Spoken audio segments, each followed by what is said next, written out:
Hello student, welcome to political science department class. कैसी है मेरी यूट्यूब फैमिली? आई होप आप सभी लोग हैप्पी होंगे, हेल्दी होंगे और अपने एग्जाम की तैयारी कर रहे हैं।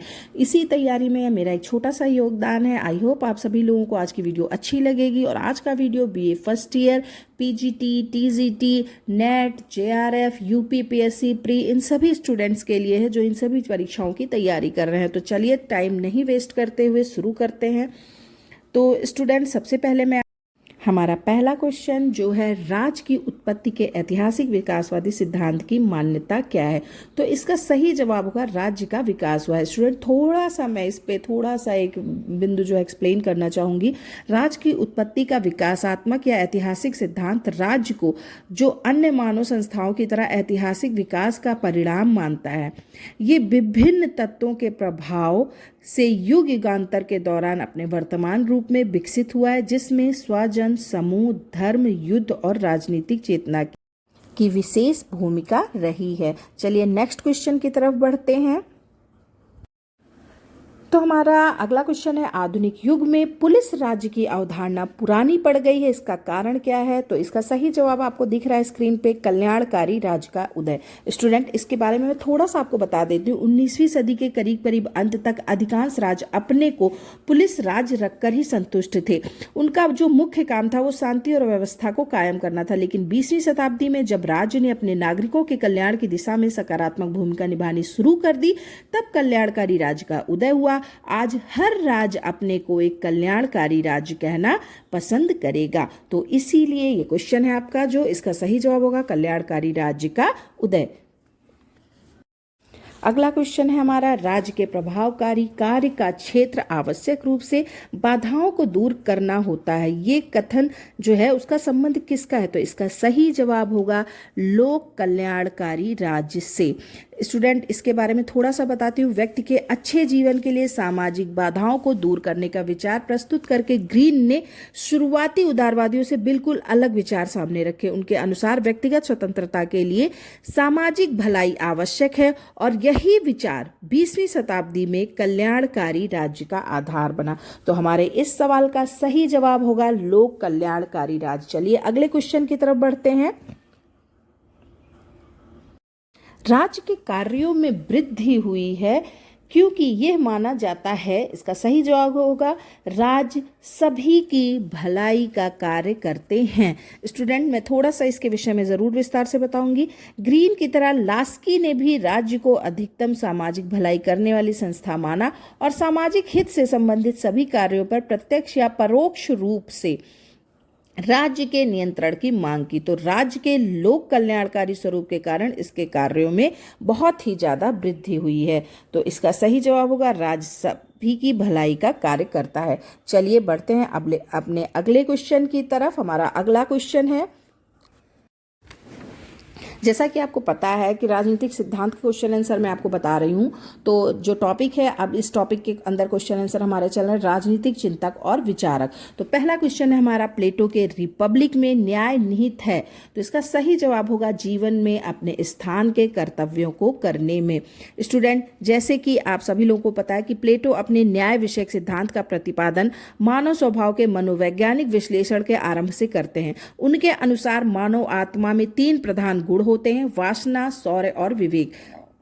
उनके अनुसार समाज में न्याय की उपलब्धि तभी हो सकती है जबकि उसका प्रत्येक घटक अपने प्राकृतिक गुणों के अनुसार आचरण करे, यानी कि अपने स्वधर्म का पालन करे। तो हमारा जो ये क्वेश्चन है, इसका सही जवाब होगा कि प्लेटो के रिपब्लिक में न्याय निहित है। सही जवाब होगा जीवन में अपने स्थान के कर्तव्यों को करने में। चलिए देखते हैं अपना नेक्स्ट क्वेश्चन। हमारा अगला प्रश्न है, सीमित सरकार का प्रमुख समर्थक कौन था? तो आप सभी को पता है कि सीमित सरकार का समर्थन किसने किया था? जॉन लॉक ने। चलिए हम अपना नेक्स्ट क्वेश्चन देखते हैं। हमारा नेक्स्ट क्वेश्चन है, तो अगला क्वेश्चन है हमारा, प्राकृतिक अवस्था में मनुष्य समान, आत्मनिर्भर तथा संतुष्ट था। ये कथन किसका है? तो इसका सही जवाब होगा रूसो। और फिर उसके बाद हमारा अगला क्वेश्चन है, ये किसने कहा कि कला एवं विज्ञान के विकास ने मानव को खराब कर दिया है? तो इसका भी सही जवाब होगा रूसो।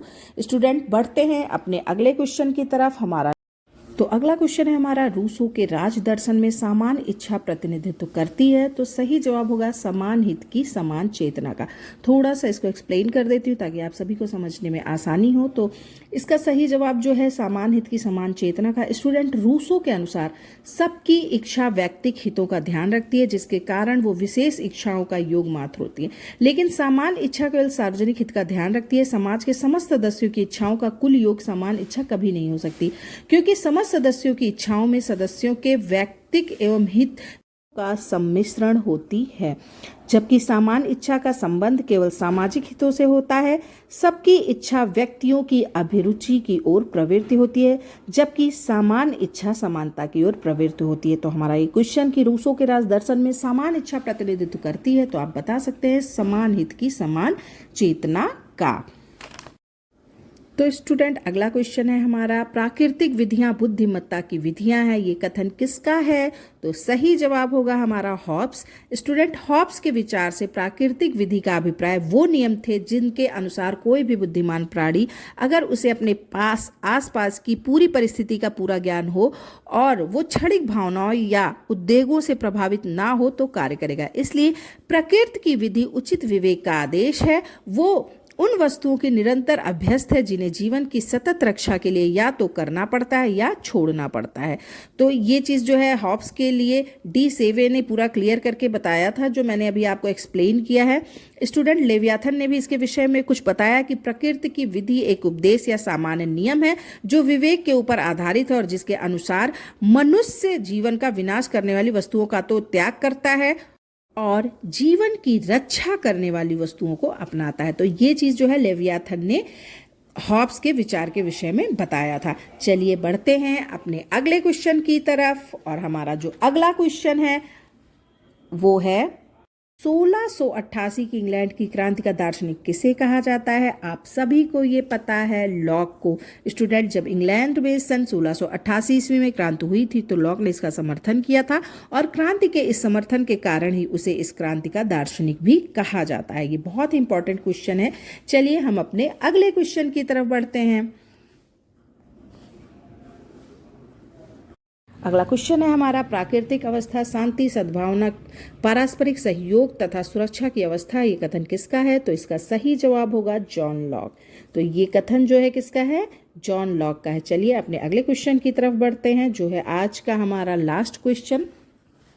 स्टूडेंट, अगले क्वेश्चन की तरफ बढ़ने से पहले मैं आपसे कुछ कहना चाहती हूँ। हमारी जो है घर बैठे जो गर्ल्स स्टूडेंट हैं जिनके आसपास कोचिंग की सुविधा या कॉलेज जाने की सुविधा नहीं है, तो वो हमसे जुड़ सकती हैं। व्हाट्सएप ग्रुप जो है हमने डिस्क्रिप्शन बॉक्स में अपना कॉन्टैक्ट डिटेल दे दिया है। आप हमारे व्हाट्सएप ग्रुप से भी जुड़ सकते हैं, हमारे फेसबुक ग्रुप से भी जुड़ सकते हैं, जहां आपको रेगुलर जो है स्टडी मटेरियल्स मिलते हैं। स्टूडेंट, ये जो इस समय हमारी क्लासेस चल रही हैं, इसमें आप घर बैठ के कहीं से भी हों, आप घर बैठ के पढ़ाई कर सकते हैं, अच्छे से अच्छे अपने नंबर स्कोर कर सकते हैं। तो प्लीज़ हमें कॉन्टैक्ट करिए और अपने जीवन को तरक्की की ओर आगे बढ़ाइए। चलिए, तो अगला क्वेश्चन हमारा हम पढ़ते हैं, वो है लॉक ने किस विचार का समर्थन किया? तो इसका सही जवाब होगा संवैधानिक विचार। आप सभी से रिक्वेस्ट कर रही हूँ कि एक लाइक, शेयर और कमेंट जरूर करिएगा ताकि हमारे चैनल को आप सभी का सपोर्ट मिल सके और हमारी जो ये YouTube फैमिली है वो और बड़ी हो सके, और ज़्यादा से ज़्यादा स्टूडेंट को शेयर करिए ताकि वो भी इसका लाभ ले सके। थैंक यू सो मच, और कमेंट करके बताइएगा कि आज का टॉपिक आपको कैसा लगा और आपको किस टॉपिक पे और क्वेश्चन आंसर चाहिए। प्लीज़ कमेंट करके बताइएगा। थैंक यू सो मच, आप सभी ने इतना ज़्यादा प्यार दिया। Thank you.